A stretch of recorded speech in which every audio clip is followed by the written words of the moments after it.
अब हम बात करेंगे यूनिफिकेशन ऑफ इटली, जिसे रिसॉर्जिमेंटो भी कहा जाता है। Unlike the unification of Germany, जिसके अंदर बिस्मार्क ही सब कुछ हैंडल कर रहे थे, इस यूनिफिकेशन में ऐसा नहीं था। इसमें 3 लोग इन्वॉल्व थे, या बेसिकली 4 लोग इन्वॉल्व थे जो सब कुछ हैंडल कर रहे थे।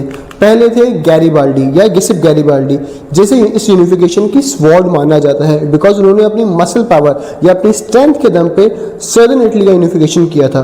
दूसरे थे गिसेप मजीनी। ये गिसेप जो गैरिबाल्डी है वो इन्हीं के डिसाइपल थे, और गिसेप मजीनी ने अपनी स्पीचेस के थ्रू और अपनी राइटिंग के थ्रू लोगों को इमोशनली प्रिपेयर किया था इस यूनिफिकेशन के लिए। इसलिए इन्हें गिसेप मजीनी को इस यूनिफिकेशन की सोल माना जाता है या हार्ट माना जाता है। तीसरे थे कैमिलो बेंजो और काउंट ऑफ कैवूर। ये सार्डिनिया के प्रधानमंत्री थे, जिन्होंने अपनी स्ट्रेटेजी और अपनी डिप्लोमेसी के दम पे नॉर्दर्न इटली का यूनिफिकेशन किया था। तो अब हम इस यूनिफिकेशन को समझते हैं। जो ये पूरा इटली था, ये बहुत सारे छोटे छोटे इटालियन स्टेट्स में डिवाइडेड था।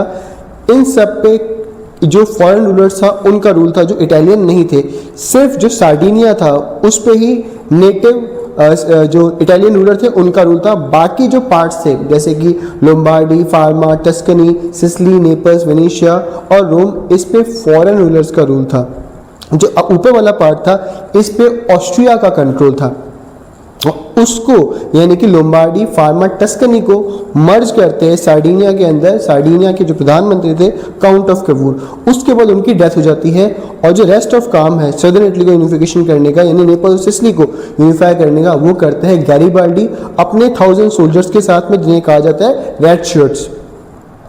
उसके बाद में वेनेशिया और रोम का जो यूनिफिकेशन है वो बाद में किया गया था, और फाइनली 1861 के अंदर यूनिफिकेशन कंप्लीट होता है और इमैनुअल विक्टर सेकंड इसके किंग बनते हैं।